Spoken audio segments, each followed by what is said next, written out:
मित्र, नमो नमः। राधे कृष्ण, जय द्वारकाधीश। स्वागत है आप सभी लोगों का इस व्याख्यान श्रृंखला में, जिसमें हम श्रीमद् भगवद गीता का विशेष रूप से शब्दशः अध्ययन करते हैं।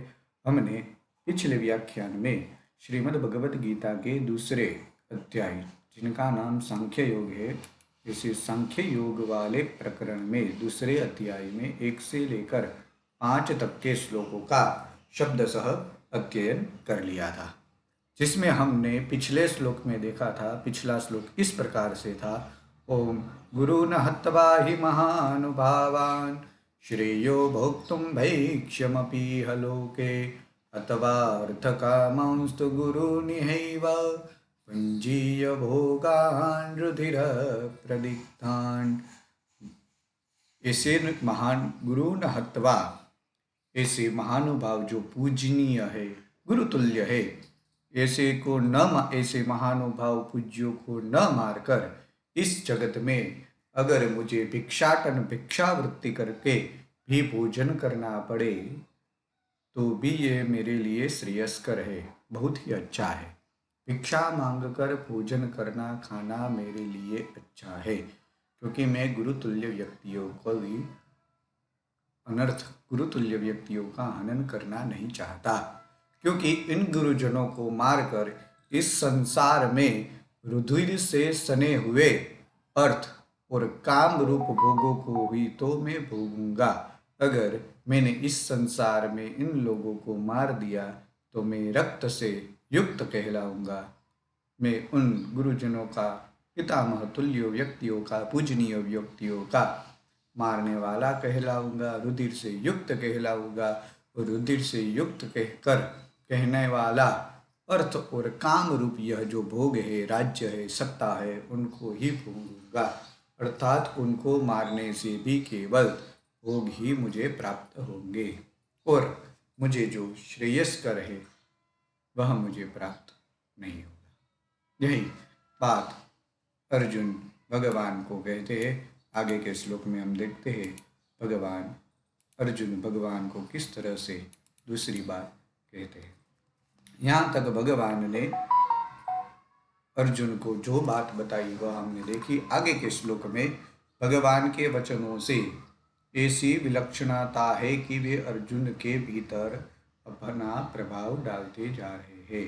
भगवान ने उनको आज्ञा दे दी थी। भगवान ने अर्जुन को बता दिया था कि त्यक्तोत्तिष्ठ, मोह का, शोक का त्याग करके उत्तिष्ठ हो जाए। त्यक्तोत्तिष्ठ, आप इन सब चीज का त्याग करके उत्तिष्ठ हो जाए।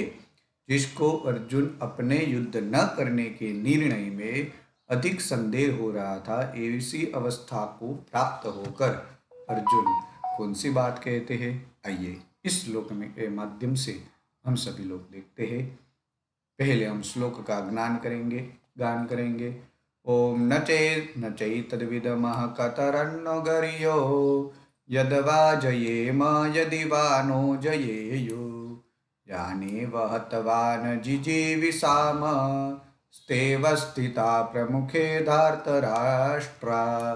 न चैतद्विदमः कतरन्नो गर्यो यद्वा जयेम यदि वा नो जयेयु यानेव हत्वा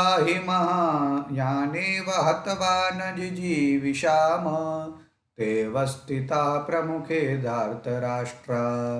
इस प्रकार से यह श्लोक का गान किया। आइए हम अब इस श्लोक का पदच्छेद कर लेते हैं। पहला है यह न, हम लोग फिर है च एतद् विद्मः, च एतद् विद्मः, 3 शब्द से बना यह पद चैतद विद्मः, न च एतद विद्मः, कतरत और नः, 2 शब्द है, कतरत और नः।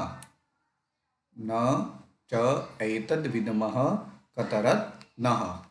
हम लोग यह भी नहीं जानते कि कतरत नः, हम लोगों के लिए क्या करना अच्छा है। न च एतद विद्मः कतरत, न कतरत, फिर है गरीयः, यद, फिर है वा, फिर चयेम, फिर यदि वा नः चयेयुः। इतने श्लोक है।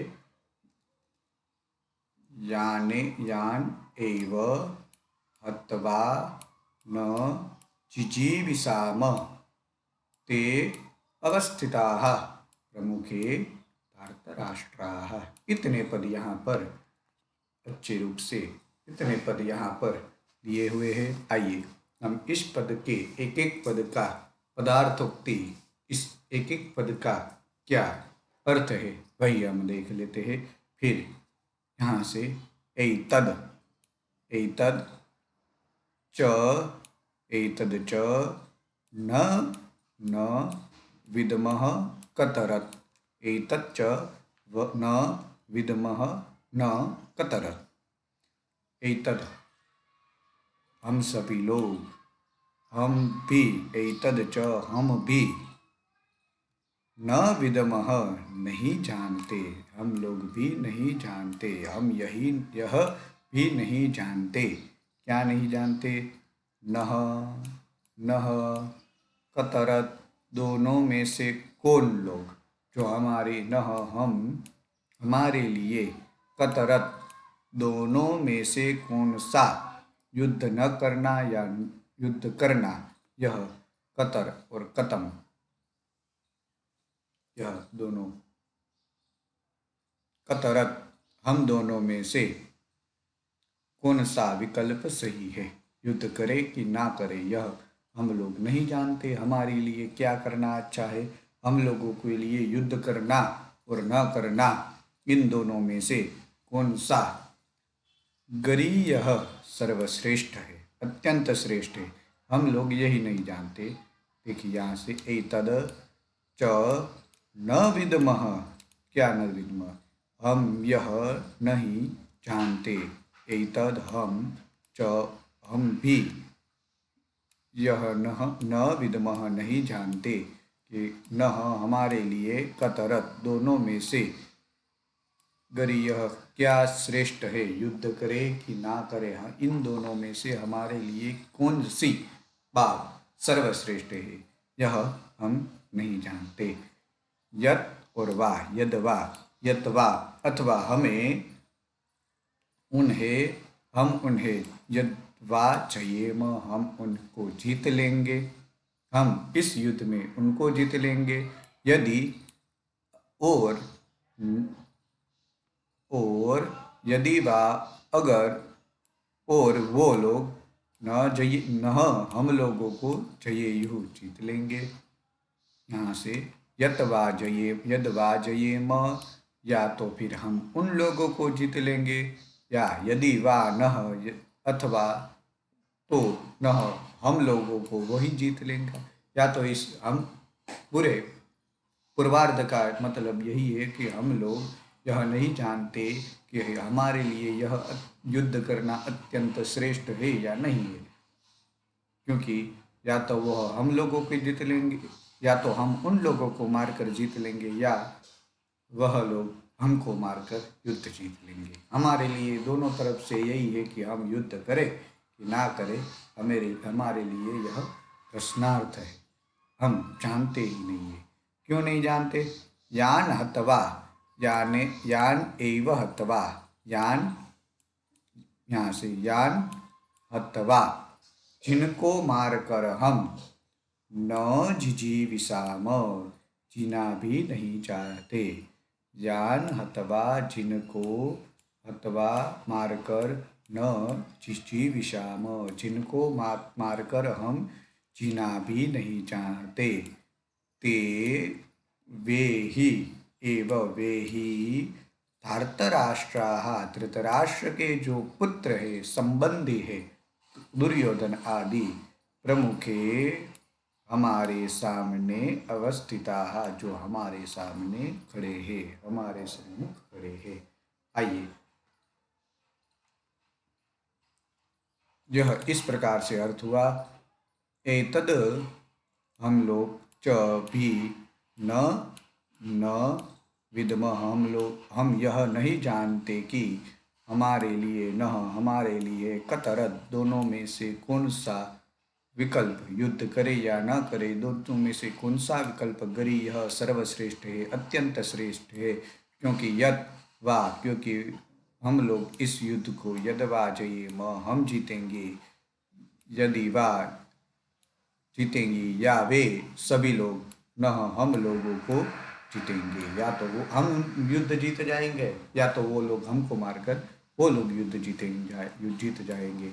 यान हतवा न जिजीविषाम, जिनको मारकर हम जीवित रहना नहीं चाहते, जीना भी नहीं चाहते, ते वे ते वे सभी लोग, कौन है वो सभी लोग, धार्तराष्ट्र, धृतराष्ट्र के पुत्र, प्रमुखे हमारे प्रकृष्ट मुख, यानी कि हमारे सामने अवस्थिता खड़े हैं। हम लोग यह युद्ध नहीं करना चाहते, मेरे मन में यह संशय है प्रभु कि हम युद्ध करें कि ना करें। युद्ध हुआ तो हम उनको मार देंगे या फिर वो सभी लोग हमें मार देंगे।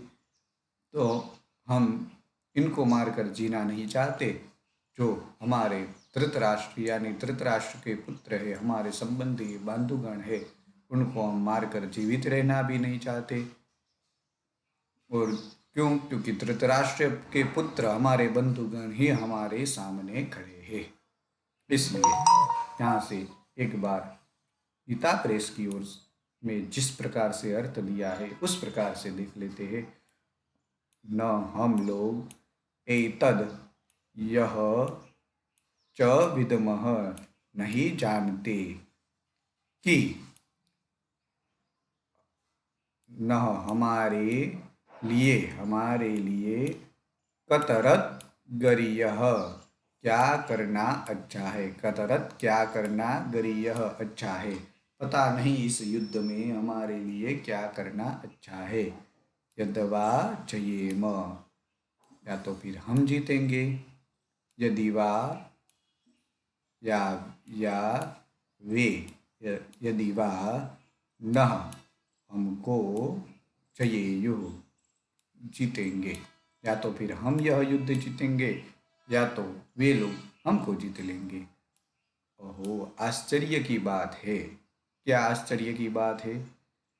यान हतवा, यान जिनको, हतवा मार कर, नह हम, जिजीविषाम जीवित रहना भी नहीं चाहते, न एव नहीं चाहते, वे ही धार्तराष्ट्राः, धृतराष्ट्र के पुत्र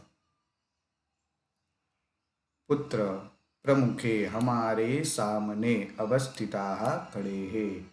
हम लोग यह युद्ध जीतना नहीं चाहते, फिर भी वह धृतराष्ट्र के पुत्र हमारे सामने खड़े हैं। यह श्लोक का मुख्य रूप से अर्थ हुआ। अर्जुन को जीतना बहुत सारा शौक है। अगर वो जीत जाएंगे कि तो उनके लिए यह अच्छा है, लेकिन फिर हम अगर जीत गए तो हम यह युद्ध नहीं जीतना चाहते, क्योंकि वो लोग हमें मार दे। या तो हम यह युद्ध जीत लेंगे या तो वह सभी लोग यह युद्ध जीत लेंगे।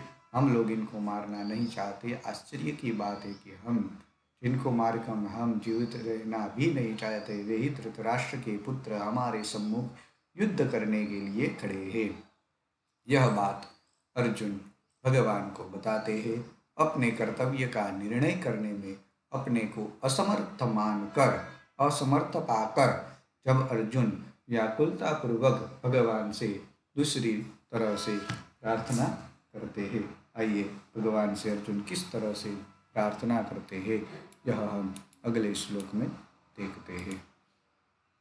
यहाँ से ओम कार्पण्यदोषोपहत स्वभाव, पृच्छामि त्वां धर्मसम्मूढचेता, यच्छ्रेयस्यान्निश्चितं ब्रूहि तन्मे, शिष्यस्तेऽहं शाधिमां त्वां प्रपन्ना, शिष्यस्तेऽहं शाधिमां त्वां प्रपन्नं। कार्पण्यदोषोपहत स्वभाव, पृच्छामि त्वां धर्मसम्मूढचेता यच्छ्रेयस्यान्निश्चितं ब्रूहि तन्मे शिष्यस्तेऽहं शाधि मां त्वां प्रपन्नम्। आइए हम पहले इस श्लोक के पद का सभी पद का पदच्छेद कर लेते हैं। कार्पण्य यह पूरा पद है जिसमें बहुत सारे शब्द है, देख लेते हैं।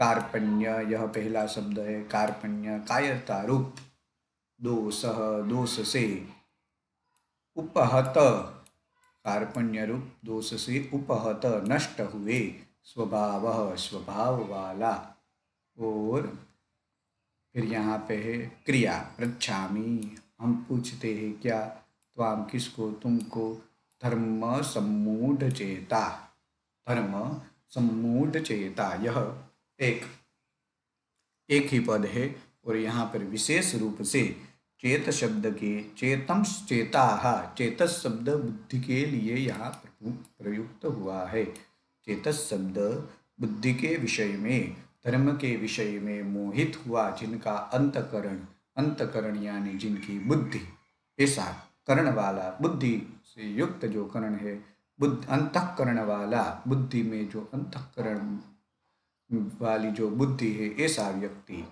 यत् श्रेय यत् श्रेय यत् श्रेय यत् श्रेय बन जाएगा छोटी नियम से। स्यात् निश्चितम ब्रूहि तत् मे तन्मे शिष्यः ते अहम, यह अहम शब्द करता है। शादी माम त्वाम प्रपन्नम, बहुत सारा यहाँ पर विशेष भगवान को अर्जुन प्रार्थना करते हैं। इस श्लोक में भगवान अर्जुन व्याकुलता पूर्वक, क्योंकि बहुत कायरता से युक्त है, बहुत रूप से, और भगवान को इस श्लोक में अर्जुन विशेष रूप से प्रार्थना करते हैं। क्या प्रार्थना है, आइए देखते हैं। कार्पण्य दोषः, कार्पण्य कायरता से युक्त, कायरता रूपी दोष से, और दो कायरता से युक्त जो दोष उत्पन्न हुआ है, उस दोष से, कायरता रूपी दोष से अपहत, तिरस्कृत, नष्ट होने वाला, जो स्वभाव, नष्ट हुए स्वभाव वाला है। कार्पण्य कायरता से, कायरता रूप दोष से अपहत, तिरस्कृत, नष्ट हुए, स्वभाव स्वभाव वाला, कायरता रूप दुष्ट, और धर्म सम्मूढ़ चेता, धर्म के विषय में, धर्म के, यहाँ से देखते, धर्म के विषय में सम्मूढ़, मोहित, अंतःकरण वाला, चेता अंतःकरण रूपी बुद्धि वाला, जो धर्म के विषय में सम्मूढ़ है, धर्म का निर्णय करने में मोहित चित्त हुआ है, जो वह अभी धर्म का निश्चय करने में समर्थ नहीं है, उन जिनकी बुद्धि धर्म का निश्चय करने में समर्थ नहीं है, ऐसा व्यक्ति धर्म सम्मूढ़ चेता, त्वाम आपसे पृच्छामि, मैं पूछता हूँ, कायरता रूप दोष से तिरस्कृत स्वभाव वाला, और धर्म के विषय में मोहित अंतःकरण वाला, जिसकी मोहित हो गई है, जिसकी अंतःकरण यानी बुद्धि, वह मैं आपसे त्वाम पृच्छामि पूछता हूँ। क्या पूछता हूँ, यत् निश्चितम, जो निश्चित की हुई, श्रेय कल्याणकारी, हितकारी, स्यात् जो बात है, जो निश्चित की हुई, कल्याण करने वाली हो, जो यत् जो निश्चित की हुई, निश्चित ही, श्रेय स्यात् जो निश्चित ही मेरा श्रेय, कल्याण, भद्र करने वाली जो बात है, जो भद्र करने वाली स्थिति है, तत् वह मैं मेरे लिए, तत् में वह मैं, तत् वह मेरे लिए, ब्रूहि मेरे लिए कहिए, क्या, यत् जो निश्चित रूप से कल्याण करने वाली ही चीज है, तत् वह चीज बात मैं ब्रूहि मुझे कहिए, वह वाक्य वह उपदेश आप मुझे दीजिए। क्यों दीजिए? क्यों भगवान अर्जुन को क्यों दिए उपदेश? क्योंकि अहम ते अहम ते शिष्य, क्योंकि मैं आपका शिष्य हूँ, मैं आपका शिष्य हूँ। त्वाम प्रपन्नम, मैं आपकी शरण में हूँ, आपकी शरण में आया हूँ, आपके शरण हुआ हूँ। माम शाधि, मुझे उपदेश दीजिए, मुझे शिक्षा दीजिए। क्यों? क्योंकि मैं आपका शिष्य हूँ और आपके शरण में आया हूँ, इसलिए आप मुझे शिक्षा दीजिए, उपदेश दीजिए, ज्ञान कराइए। यहाँ पर पूरा श्लोक देखते हैं। कार्पण्य दोष अपहत स्वभाव, कार्पण्य कायरता रूपी दोष से अपहत, कायरता रूपी दोष से अपहत तिरस्कृत किया हुआ, यहाँ पर देख लेते हैं, कायरता रूप की दोष से तिरस्कृत किया हुआ, जिनका अर्थात नष्ट हुए स्वभाव वाला और धर्म के लिए सम्मूढ़ हो गया, मोहित हो चुका है जिनका अंतःकरण बुद्धि, ऐसा मैं त्वाम पृच्छामि, मैं आपको पूछता हूँ, यद मेरे लिए निश्चितम, जो निश्चित श्रेय कल्याणकारी स्यात् है, श्रेय कल्याणकारी बात है, मार्ग है, पथ है, जो वो तत् वह पथ, बात, वाक्य, उपदेश में ब्रूहि मुझे बताइए। क्यों? क्योंकि अहम ते शिष्य, क्योंकि मैं आपका शिष्य हूँ। त्वाम प्रपन्नम, मैं आपकी शरण में हूँ। माम शाधि, मुझे ज्ञान दीजिए, शिक्षा दीजिए, मुझे उपदेश दीजिए। यह भगवान अर्जुन को इस प्रकार से प्रार्थना करते हैं। अर्जुन भगवान को इस प्रकार से अपने दिव्य वचन कहते हैं, क्योंकि मैं आपका शिष्य हूँ। शिष्य को यह बात अर्जुन ने बता दी, इसलिए भगवान उनके गुरु हो गए। इसका मतलब भगवान अब उनको उपदेश देना प्रारंभ करेंगे।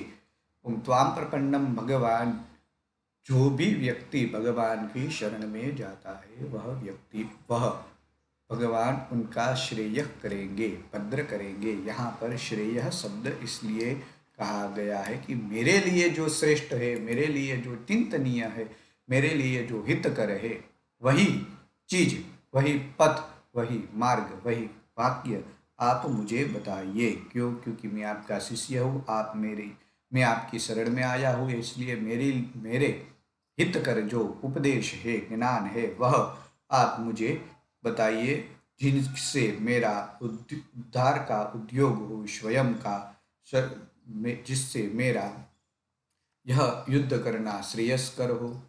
मैं यह युद्ध करूं कि ना करूं, जो आगे का आगे, मैं यह युद्ध करूं या ना करूं, अभी मेरी जो बुद्धि है वो सम्मूढ़ चेता हो गई है, मोहित हो गई है, कायरता से, विषाद से युक्त हो गई है। मुझे यह नहीं पता चलता कि मैं यह युद्ध करूं या ना करूं। ऐसा भगवान ऐसा अर्जुन ऐसी भगवान को प्रार्थना करते हैं। अब इस श्लोक में अर्जुन भगवान के शरणागत हो जाते हैं। इस श्लोक में अर्जुन भगवान के शरणागत हो जाते हैं, पर उनके मन में भगवान तो युद्ध कराने का संकल्प ले चुके हैं। त्यक्तोत्तिष्ठ, आगे दूसरे श्लोक में कहा भगवान ने कि आप त्यक्तोत्तिष्ठ, आप युद्ध करने के लिए खड़े हो जाइए। भगवान संकल्प ले चुके हैं और युद्ध करना में अभी धर्मयुक्त मार्ग नहीं चाहता, क्योंकि धर्म, आगे हमने पहले अध्याय में देखा था, धर्म और अर्थशास्त्र दोनों में से धर्म श्रेष्ठ है। धर्म कहता है कि हमें हिंसा नहीं करनी चाहिए, अर्थशास्त्र कहता है कि अगर आपकी जो प्रजा है वो उनके हित करने के लिए आपको युद्ध करना चाहिए, हिंसा करनी चाहिए। और धर्मशास्त्र और अर्थशास्त्र में से धर्मशास्त्र सबसे चटियाती बात है, सबसे सर्वश्रेष्ठ बात है। इसलिए धर्म कहता है कि मुझे युद्ध नहीं करना चाहिए, युद्ध करना में धर्मयुक्त नहीं मानता। और इस आगे के श्लोक में भी भगवान ने आगे के श्लोक में मुझे यह मेरी बात भगवान शायद समझ गए न समझे, मेरे मन में अभी भी जो भाव है, अभी भी जो युद्ध न करने का मेरा मार्ग है, वह मैं भगवान मेरे हृदय में जो अभी भी अभिलाषा है, मेरे हृदय में जो भाव है, वह भाव को मैं फिर से एक बार और भगवान के समक्ष प्रकट कर दूं, मैं भगवान के समक्ष रख दूं। इसलिए आगे के श्लोक में अर्जुन फिर से भगवान को एक बार अपने हृदय का भाव बताते हैं। भगवान इन बातों को लेकर अर्जुन आगे के श्लोक में युद्ध न करने के पक्ष में अपने हृदय की अवस्था स्वरूप, हृदय में जो अवस्था है उनके स्वरूप को फिर से एक बार और प्रकट करते हैं। देखिए क्या कहते हैं अर्जुन यहाँ से आगे के श्लोक में। नहि प्रपश्यामि ममापुनुद्यात् यच्छोकमुच्छोषणमिन्द्रियाणाम् अवाप्य भूमावसपत्नवृद्धं राज्यं सुराणामधिचापि चाधिपत्यं। नहि प्रपश्यामि ममापनुद्यात् यच्छोकमुच्छोषणमिन्द्रियाणाम् अवाप्य भूमावसपत्नवृद्धं राज्यं सुराणामपि चाधिपत्यम। यह श्लोक, आइए हम इसमें पदच्छेद बहुत बड़ी बात है, क्योंकि इसमें यह एक ही पद है, ममापनुद्यात् शोकमुच्छोषणम इंद्रियाणाम, यच्छोकम उच्छोषणम इंद्रियाणाम, बहुत बड़ा पद है। देखिए यहाँ से न ही, क्योंकि न प्रपश्यामि यह क्रिया है, मम यह करता है मेरे लिए, मम अपनुद्यात् यह एक पद है, मम अपनुद्यात् फिर यहाँ से यह बहुत सारी संधि है, यत् शोकम यच्छोकम, यत् शोकम यच्छोकम, यच्छोकम उच्छोषणम, यच्छोकम उच्छोषणम, यच्छोकम उच्छोषणम, यहीं से देखते हैं, उच्छोषणम इंद्रियाणाम, यच्छोकम उच्छोषणम इंद्रियाणाम अवाप्य भूमौ असपत्नम रिद्धम, यहाँ पर अजादि संधि है, अवाप्य भूमौ असपत्न रिद्धम राज्यम सुराणाम अपि च और अधिपत्यम। इतने पद इस श्लोक में निहित किए गए हैं, इतने पद इस श्लोक में दिए हुए हैं। आइए हम इस श्लोक का शब्दशः पदार्थोक्ति देखते हैं। यहाँ से ही, क्योंकि, कारण की, भूमौ पृथ्वी पर, रिद्धम धन धान्य से संपन्न जो पृथ्वी है, पृथ्वी पर असपत्न शत्रु से रहित, जो धन धान्य से युक्त पृथ्वी पर धन धान्य समृद्ध और शत्रु रहित, राज्यम च राज्य को, च और राज्य को, या क्योंकि पृथ्वी, यहाँ से क्योंकि पृथ्वी में रिद्धम, पृथ्वी में असपतनम शत्रु रहित निष्कंटक, रिद्धम धन धान्य संपन्न, राज्यम राज्य को, च या सुराणाम देवताओं के स्वामित्व को, सुराणाम देवताओं के, स्वर्ग में देवताओं का अधिपत्यम, स्वामी अधिपत्यम स्वामित्व को पाकर, अवाप्य सुराणाम अधिपत्यम अवाप्य स्वामित्व को पाकर भी मैं मिल जाए, अगर मुझे देवताओं का स्वामित्व पाकर स्वामित्व भी मिल जाए, तब भी, तो भी, अपि तो भी मैं, मम तो भी मैं, यच्छोकम, यहाँ पर यच्छोकम हो गया है, मेरा यह जो शोक है, मेरा जो शोक है, मम तो भी, मम मेरा जो यह यच्छोकम यह जो शोक है, अनुपपद्यात् इंद्रियों को सुखाने वाला उच्छोषणम इंद्रियाणाम इंद्रियों को उच्छोषणम सुखाने वाला मम मेरा जो यच्छोकम यह जो शोक है जो शोक से संपन्न हूँ अमुप अपनुद्यात अपनुद्यात जो शोक है वह दूर हो जाए ऐसा मैं न प्रपश्यामी नहीं देखता हूँ न प्रपश्यामी ऐसा मैं अभी नहीं देखता हूँ। यहाँ से फिर से एक बार ही क्योंकि भूमौ पृथ्वी में असपतन शत्रु रहित निष्कंटक धन रिद्धम धन धान्य से पूर्ण राज्य च या सुराणाम देवताओं के अधिपत्य स्वामित्व को पाकर भी अवाप्य पाकर भी मैं अपि ऐसा इंद्रियाणाम इंद्रियों को उच्छोषणम सुखाने वाला यत् शोकम यह जो मेरा शोक है मम यत् शोकम यह जो मेरा शोक है वह अपनुद्यात वह उपनुद्यात वह शोक दूर हो जाए ऐसा मैं नहीं न प्रपश्यामी मैं अभी नहीं देखता हूँ। क्योंकि मैं अगर यहाँ पर देखते हैं क्योंकि पृथ्वी में अगर शत्रु पृथ्वी में निष्कंटक या फिर शत्रु रहित धन धान्य से संपूर्ण राज्य को या देवताओं के स्वामित्व को पाकर भी मैं ऐसा कोई उपाय नहीं देखता हूँ जो मेरी इंद्रियों को यह शोक हुआ है वह शोक मेरे लिए दूर हो जाए, मैं इस शोक से दूर हो जाऊं, मैं इस शोक से रहित हो जाऊं, मैं शोक संपन्न शोक से क्षीण हो जाए, मेरा शोक यह क्षीण हो जाए, मुझे यह मेरा शोक दूर हो ऐसा कोई उपाय मुझे यह नहीं देखता। तो भगवान अर्जुन भगवान को यह बात बताते हैं। क्यों बताते हैं? क्योंकि प्रथम अध्याय में भगवान अर्जुन ने कहा था न कांक्षे विजयम कृष्ण कृष्ण न च राज्यम सुखानि च किम नो राज्येन गोविंदम क्वीं भोगैर्जीवितेन वा। न कांक्षे विजयम कृष्ण न च राज्यम सुखानि च किम नो राज्येन गोविंद किं भोगैर्जीवितेन वा। येषामर्थे कांक्षितं नो राज्यम भोगाः सुखानि च त इमे स्थिता युद्धे प्राणांस त्यक्त्वा धनानि च। पृथ्वी पर मैं तो न तो विजय चाहता हूँ न तो राज्य का सुख चाहता हूँ। यह बात अर्जुन को विषाद रूप में अत्यंत गहरा विषाद है। मुझे यह युद्ध ही नहीं करना है। अगर मुझने युद्ध किया तो जिनके लिए मैं युद्ध कर रहा हूँ वह सभी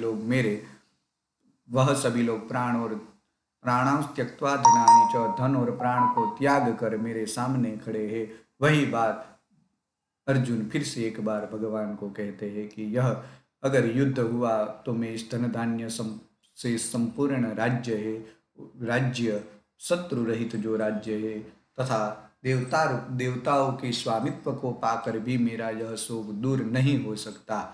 जो मेरे इंद्रिय को सुखाने वाला यह शोक के लिए बहुत ही एक विशेषण है। उच्छोषणम इंद्रियाणाम शोकम शब्द का यह उच्छोषणम इंद्रियाणाम सुखाने वाले इंद्रियों को जो यह मेरा श्लोक है जो इंद्रियों को सुखाने वाला है वह शोक इंद्रियों को सुखाने वाला यह जो शोक है वह मैं दूर हो सकता है यह मैं नहीं देख पाता हूँ।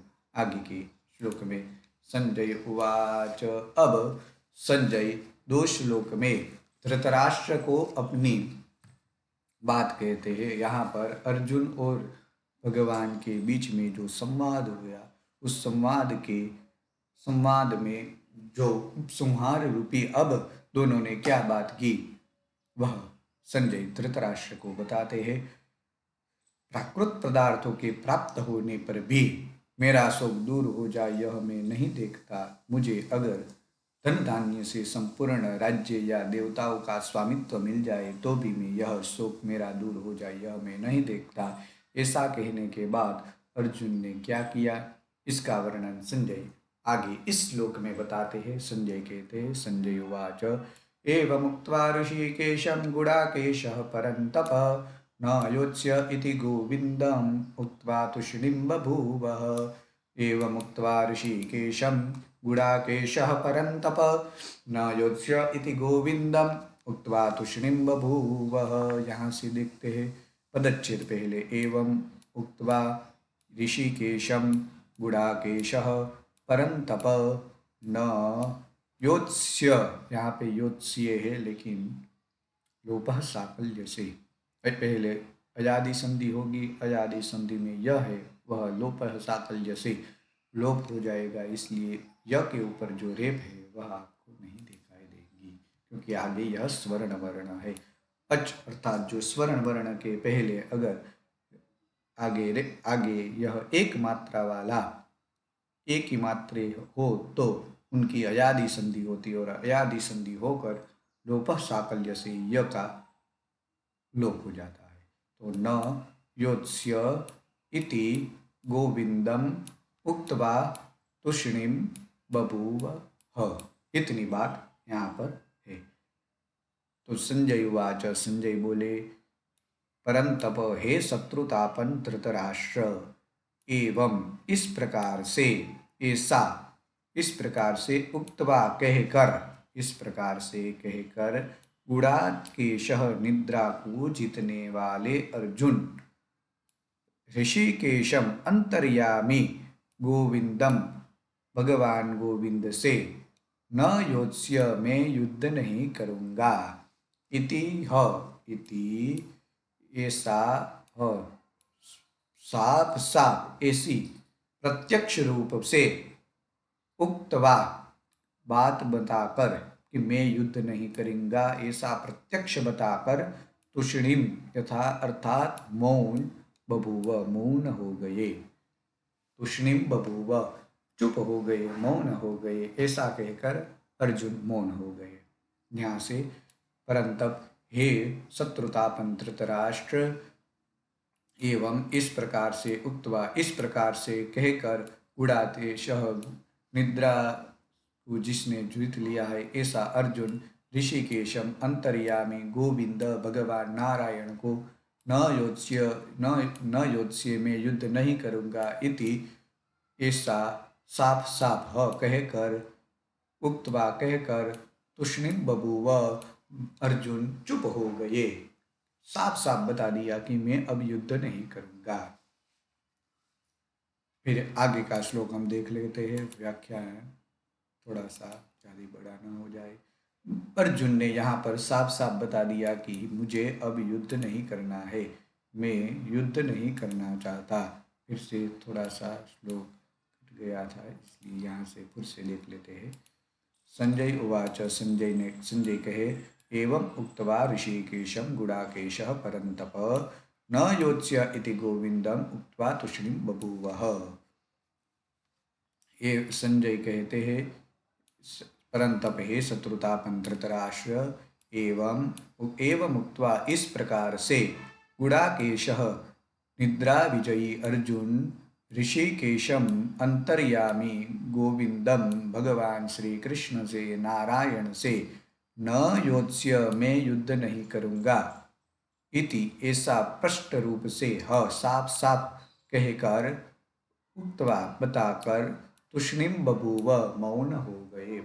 प्रत्यक्ष रूप से अर्जुन यह कह दिया कि अब मैं युद्ध नहीं करूँगा। भगवान ने कहा था कि त्यक्त्वोत्तिष्ठ, आप इस मोह का त्याग करके उत्तिष्ठ खड़े हो जाइए, लेकिन यहाँ पर फिर भी अर्जुन ने कह दिया कि मुझे अब युद्ध नहीं करना है। ऐसा प्रत्यक्ष रूप से कहकर अब अर्जुन मौन हो गए। फिर अर्जुन दूसरी बात बताते हैं। तमुवाच ऋषिकेशः प्रसहसन् इव भारत, सेनयोरुभयोर्मध्ये विषीदन्तमिदं वचः। तमुवाच ऋषिकेशं प्रहसन्निव भारत, सेनयोरुभयोर्मध्ये विषीदन्तमिदं वचः। जब अर्जुन युद्ध न करने के लिए साफ अर्जुन ने मना कर दिया, तब उसके बाद क्या हुआ, इसको संजय अब यह बताते हैं कि तमुवाच ऋषिकेशः प्रहसन्निव भारत, सेनयोरुभयोर्मध्ये विषीदन्तमिदं वच। यहीं से देखते हैं, भारत, हे भरत, वंशोद्भव धृतराष्ट्र। भारत शब्द यहाँ पे धृतराष्ट्र के संबोधन के लिए है। हे भरत वंशोद्भव धृतराष्ट्र, हे धृतराष्ट्र, हे धृतराष्ट्र, उभयोः सेनयोर्मध्ये, उभयोः सेनयोर्मध्ये, उभयोः दोनों सेनाओं के बीच में। हे भरतवंशोद्भव धृतराष्ट्र, उन दोनों सेनाओं के मध्य भाग में। विषीदंतम, विषाद करते हुए,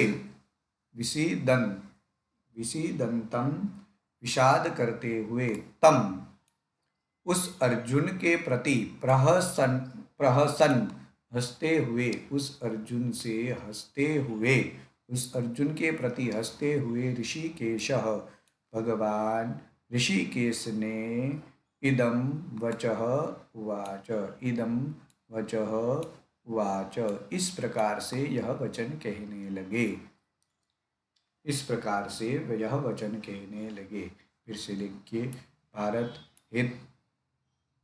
भरत वंश में उद्भव धृतराष्ट्र, उभयोः सेनयोर्मध्ये, उन उभयोः दोनों सेनाओं के मध्य में, बीच भाग में।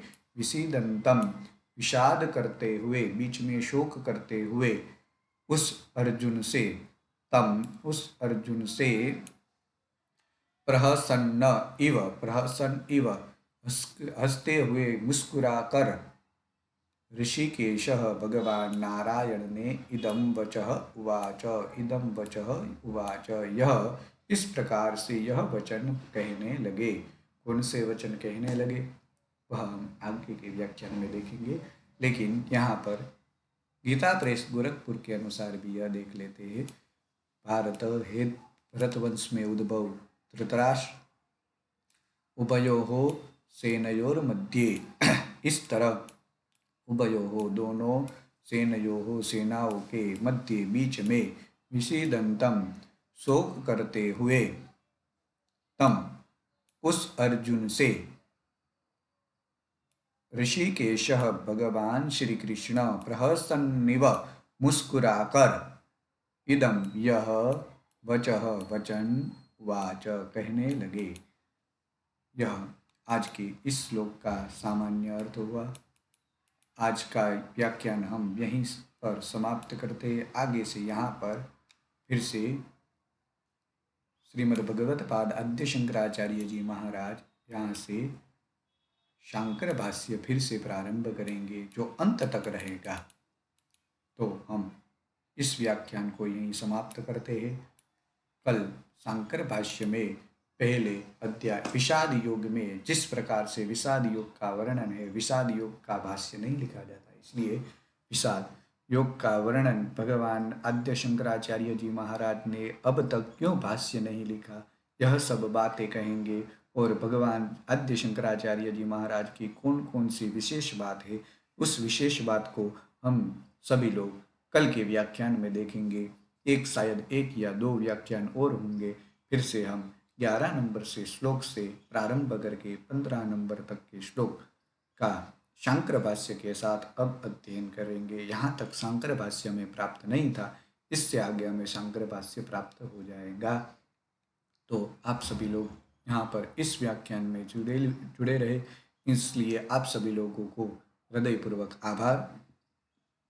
आप सभी लोग यह व्याख्यान सभी लोगों को शेयर कीजिए, दूसरे लोगों को भी यह श्रीमद् भगवत गीता का जो विशेष रूप से ज्ञान है उनको भी यह लाभ मिले, इसलिए आप उन सभी लोगों तक यह व्याख्यान पहुंचाइए।